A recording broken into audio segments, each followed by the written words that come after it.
Hey guys, I got to see the last Hobbit film a little bit early. This, of course, is the Battle of Five Armies, the third installment of the Hobbit trilogy, and the sixth and possibly final visit to Middle-earth from Peter Jackson, although I find that really hard to believe. But anyway, the Battle of the Five Armies is easily, I think, the best of the bunch of the Hobbit films. It's cleaner than the other two, it ties things up instead of leaving things like unanswered and really unsatisfying, and it's a much brisker movie. It's just a hair over 2 hours, like a full hour shorter than the other two. So, all that sounds pretty good, right? Well, yeah, Clint, when you put it like that, sure, it sounds great. But let me revisit each of those points real quick. It's cleaner than the other two just by the fact that the other two were just god-awful messes, right? An Unexpected Journey was fine in its own kind of special way once it got past all the singing and the dishwashing and all that stuff.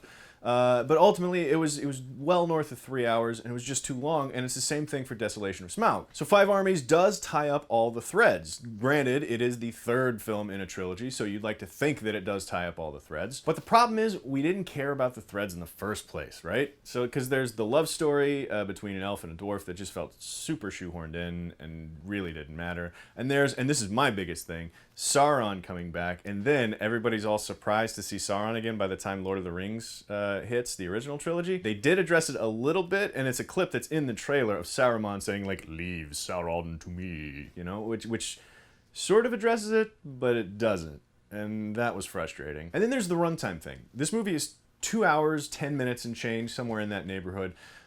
So it felt quicker, obviously. And in spite of me thinking that this movie is the best of the three, it actually pissed me off more than the other two as well. Because we all knew that you didn't need to split The Hobbit up into 3 movies. We knew that going in. Originally, when they announced they were doing The Hobbit, it was supposed to be 2, then it got changed to 3.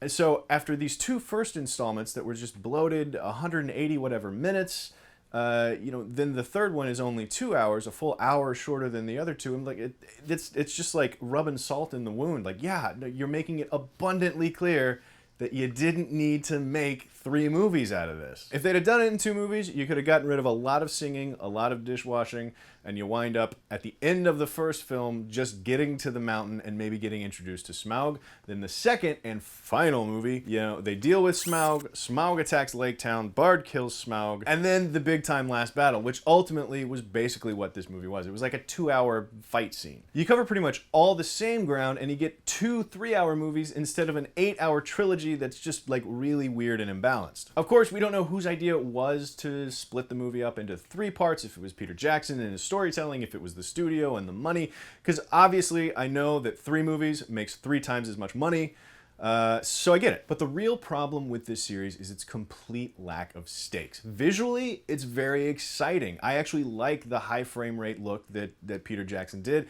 I think it's the wrong choice for Middle-earth, and it would look better in a glossy sci-fi movie. But the problem with the Hobbit trilogy as a whole, and it's very exemplified with the Battle of Five Armies, is that it's a whole series based around Bilbo Baggins saying, you know what, I am a little bored, I'm gonna tag along. In the Lord of the Rings trilogy, you have this Ring of Power resurfacing, trying to find its way back to its master, and it needs to be destroyed, otherwise the world will essentially end.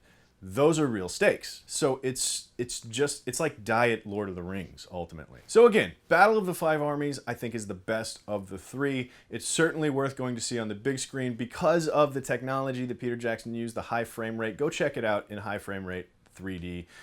Even if you're not into that kind of thing, it's worth going to see it because it is one of the possible futures of cinema. For better or worse, we might be stuck with this high frame rate thing, so we might as well start getting used to it. But in spite of all that, in spite of me actually kind of enjoying the Battle of the Five Armies, it's just hollow. At the end of the day, it's just kind of hollow. It does what it needs to do in the context of the trilogy, but what it needed to do never really mattered in the first place, so who gives a shit? So, go check out Hobbit Battle of the Five Armies. Check it out, come back, let me know what you think of it in the comments down below. Click like and subscribe and come back next time for more movie news on Cinefix Now. Go see it if you want. It's whatever.